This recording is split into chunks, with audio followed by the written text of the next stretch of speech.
Hello friend, જય શ્રી કૃષ્ણ. સ્વાગત છે તમને બધા મારી ચેનલ આશા કિચનમાં.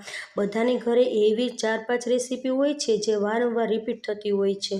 રસોઈ બનાવવાનું મોડું થયું હોય કે રોટલી શાક ખાવાની બધા ના પાડતા હોય ત્યારે 4-5 એવી રેસીપી છે મારી ઘરે જે હું વારંવાર રિપીટ કરું છું. વારંવાર રિપીટ કરવા છતાં પણ આ રેસીપી બધાને ખૂબ જ ભાવે છે. અને એક વાત એ છે કે ઓછા તેલમાં બની જાય છે અને ઘરમાં રહેલા મસાલાથી જ બને છે. આપણે બનાવી શકીએ છીએ અને બીજું બનાવવાની ઝંઝટ પણ નથી થતી. ગમે ત્યારે બનાવો, કંટાળો જ નથી આવતો. એકદમ મસ્ત અને સરળ રેસીપી બનાવી. ચાલો, તેની માટે મેં ગેસ ચાલુ કરી લીધો છે અને પેન રાખ્યું છે. તેમાં 2 ચમચી જેટલું તેલ લીધું છે. તેલ સરસ એવું ગરમ થઈ જાય પછી અડધી ચમચી જેટલી ચણાની દાળ ને અડધી ચમચી જેટલી અડદની દાળ છે તે લેવાની છે. આ બંને દાળને તેલમાં સરસ રીતે આપણે શેકી લેવાની છે. હવે સરસ એવી શેકાઈ છે તે અમે છે આદુ અને લસણને છે તે ઝીણું ઝીણું કટ કરેલું છે તે એડ કરું છું. જો તમને લસણ પસંદ ના હોય તો તમે સ્કીપ પણ કરી શકો છો. હવે તેલમાં સરસ રીતે આપણે શેકવાનું છે. હવે તેમાં છે મેં અડધી ચમચી જેટલી હિંગ છે તે એડ કરી છે અને સાથે મીઠા લીમડાના પાન લીધા છે, તેને બારીક બારીક કટ કરી લીધું છે તે આપણે એડ કરી દેવાનું છે. હવે દાળને લીમડા સરસ એવી સુગંધ આવવા લાગે પછી સરસ એવી રીતે મિક્સ કરી લેવાનું છે અને પછી તેમાં મેં છે બટેટું લીધું છે. બટેટાને છે તે મોટા હોલવાળી ખમણીથી આપણે ખમણવાનું છે. પહેલાં બટેટાની છાલ હટાવી લીધી છે અને વોશ કરીને મોટા હોલવાળી ખમણીમાં ખમણી લીધું છે આવી રીતે લાંબુ લાંબુ.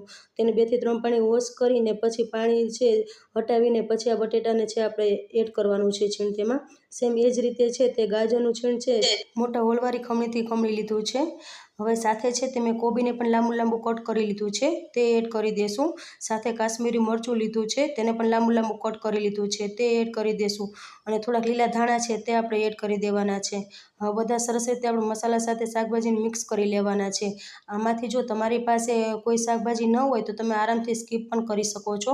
તો પણ એકદમ ટેસ્ટી એવી રેસીપી બનીને તૈયાર થઈ જાય છે. માત્ર ખાલી બટેટાથી બનાવશો તો પણ એકદમ ટેસ્ટી એવી રેસીપી થશે. અને ફ્રેન્ડ્સ, આ રેસીપી બનાવતા વાર પણ નથી લાગતી. માત્ર 10 જ મિનિટમાં બનીને તૈયાર પણ થઈ જાય છે. અને તો આ રેસીપી એકવાર તમે જરૂરથી ટ્રાય કરજો. એકદમ ટેસ્ટી એવી રેસીપી બનીને તૈયાર થઈ જાય છે. હવે તેમાં આપણે થોડાક મસાલા છે તે એડ કરીએ. અડધી ચમચી જેટલું નમક લીધું છે સ્વાદ પ્રમાણે. અડધી ચમચીથી ઓછો હળદર પાવડર એડ કરવાનો છે.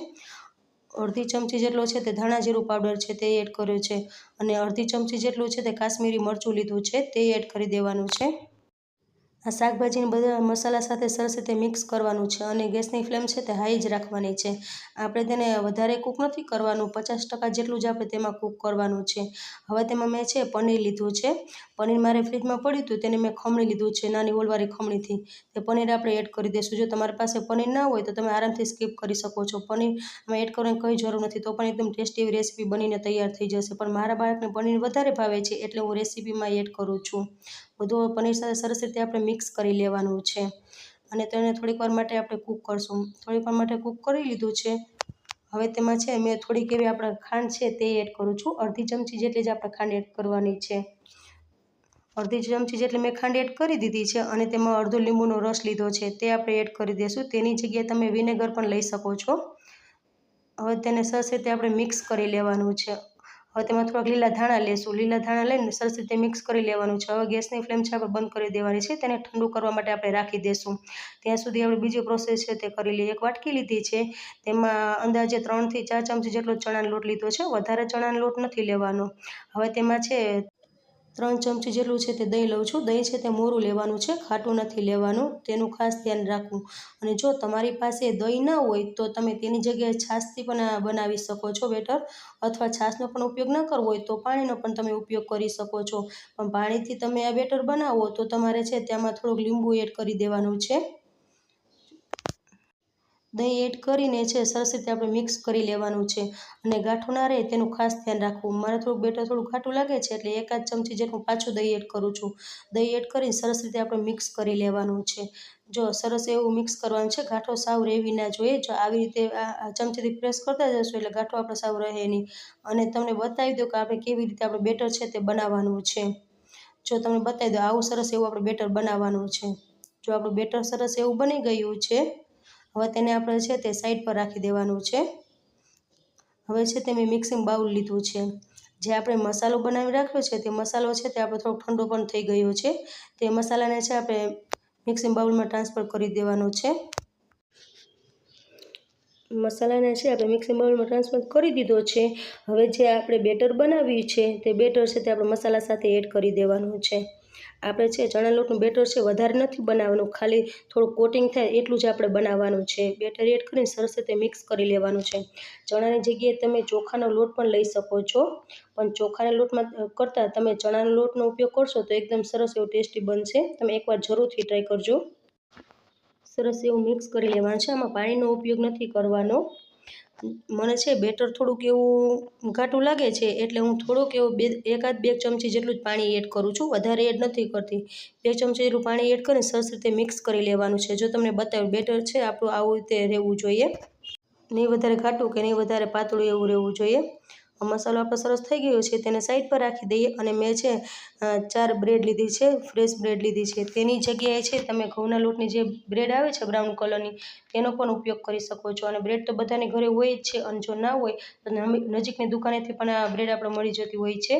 અને આની જગ્યાએ તમે બ્રેડની જગ્યાએ રોટલીનો પણ ઉપયોગ કરશો તો પણ એકદમ ક્રિસ્પી એવો નાસ્તો બનીને તૈયાર થશે. બ્રેડ લીધી છે, એમાં 2 ચમચી જેટલું આપણે છે જે આપણે બેટર મસાલો બનાવીને રાખ્યો છે તે આવી રીતે ચમચીથી આવી રીતે ઉપર લગાવી લેવાનો છે. જો આવી રીતે મેં ઉપર લગાવી લીધો છે. હવે તેની ઉપર છે થોડાક લીલા ધાણા છે તે સ્પ્રિંકલ કરી દઉં છું. અને જો ચીલી ફ્લેક્સ તમારે એડ કરવા હોય તો તમે તે પણ એડ કરી શકો છો. હું ચીલી ફ્લેક્સ નથી એડ કરતી કેમ કે બાળકો માટે બનાવું છું ને એટલે. તેવી જ રીતે બીજી બ્રેડને પણ આવી રીતે મસાલો બધી બાજુ આપણે લગાવી લેવાનો છે. જો બ્રેડને બધી બાજુ મસાલો લગાવી લીધો છે, ઉપરથી થોડાક લીલા ધાણા છે તે લગાવી લેવાના છે. તેવી રીતે મેં 2 બ્રેડ છે તે તૈયાર કરી લીધી છે. અને હવે તેવી જ રીતે બધા નાસ્તા હું શેકતી જઈશ ને અને બનાવતી જઈશ.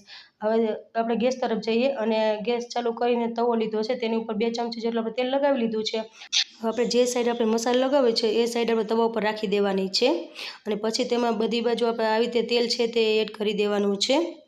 અને તેલ એડ કરી દીધું છે. હવે ઉપર છે તે આપણે જે મસાલો બનાવીને રાખ્યો છે તે મસાલો છે પાછો આપણે ચમચીથી આવી રીતે બધી બાજુ લગાવી લેવાનું છે.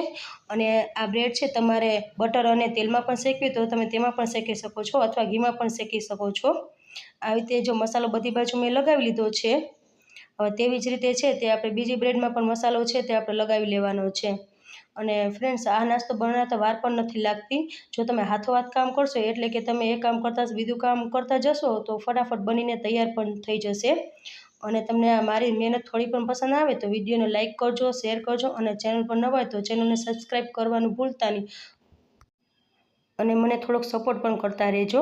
હવે છે તે મેં પલટાવી લીધી છે. જ્યારે મેં બ્રેડને પલટાવી ત્યારે મારો વિડીયો છે તે બંધ થઈ ગયો હતો મોબાઈલ, એટલે તે બતાવવામાં નથી આવ્યું. હવે તેને પલટાવી લીધી છે અને તમે તેને જોઈ શકો છો એકદમ ક્રિસ્પી એવી આપણે બ્રેડ બની છે. બંને બાજુ સરસ એવી ક્રિસ્પી થવા દેવાની છે, ત્યાં સુધી આપણે બ્રેડને છે તે શેકવાની છે. આપણી બ્રેડ છે બંને બાજુ સરસ એવી શેકાઈ ગઈ છે, ક્રિસ્પી. જો તમે જોઈ શકો છો સરસ એવી ક્રિસ્પી શેકાઈ ગઈ છે. હવે તેને આપણે પ્લેટમાં લઈ લઈએ. તેવી જ રીતે છે તમને બીજી બ્રેડ પણ શેકીને બતાવું. પહેલાં મેં તેલ લગાવી લીધું છે. હવે જે સાઈડ આપણે મસાલો લગાવ્યો છે તે સાઈડ આપણે તવા ઉપર રાખી દેવાની છે. હવે સાઈડમાં છે તે આપણે તેલ આવી રીતે લગાવી લેવાનું છે. અને આવી રીતે સ્પેચ્યુલાની મદદથી આવી રીતે પ્રેસ કરતું જવાનું છે. હવે તેની ઉપર જે આપણે મસાલો બનાવીને રાખ્યો છે તે મસાલો આવી રીતે બધી બાજુ લગાવી લેવાનો છે. હું બીજી બ્રેડ એટલે શેકીને બતાવું છું કે પહેલી બ્રેડ શેકી ત્યારે થોડુંક મારો વિડીયો સ્કીપ થઈ ગયો હતો એટલે. હવે તેને સાઈડ આપણે પલટાવી લેવાની છે અને આ સાઈડ આપણે સ્પેચ્યુલાની મદદથી આવી રીતે પ્રેસ કરતું જવાનું છે. પાછું આપણે સાઈડમાંથી જ આવી રીતે તેલ લગાવી લેવાનું છે. હવે આવી રીતે તેલ લગાવી પ્રેસ કરીને તેને પાછું આપણે પલટાવી લેવાની છે, એટલે નીચેની સાઈડ સરસ એવી ક્રિસ્પી થઈ જાય. જો હવે પલટાવી લીધી છે, નીચેની સાઈડ પણ જો સરસ એવી આપણે ક્રિસ્પી થઈ ગઈ છે. બંને બાજુ સરસ એવી ક્રિસ્પી થાય ત્યાં સુધી આપણે બ્રેડને છે તે શેકવાની છે. મારે વધારે કહેવાની જરૂર નથી, તમે જોઈ શકો છો વિડીયો એકદમ આપણી બ્રેડ સરસ એવી ક્રિસ્પી થઈ ગઈ છે. હવે તેને આપણે પ્લેટમાં લઈ લઈએ. હવે બ્રેડને છે હું સેમ પ્લેટમાં લઈ લઉં છું અને તમને કટિંગ કરીને પણ બતાવી દઉં. આ નાસ્તાને તમે ચટણી સાથે અથવા ચા સાથે પણ સર્વ કરી શકો છો અને બાળકોને લંચ બોક્સમાં પણ આપી શકો છો. તો તૈયાર છે આપણે ગરમા ગરમ એકદમ સરસ એવો નાસ્તો. આ રેસીપીમાં બસ આટલું. ફરી મળશું નવી રેસીપી સાથે. ત્યાં સુધી જય શ્રી કૃષ્ણ બધાને.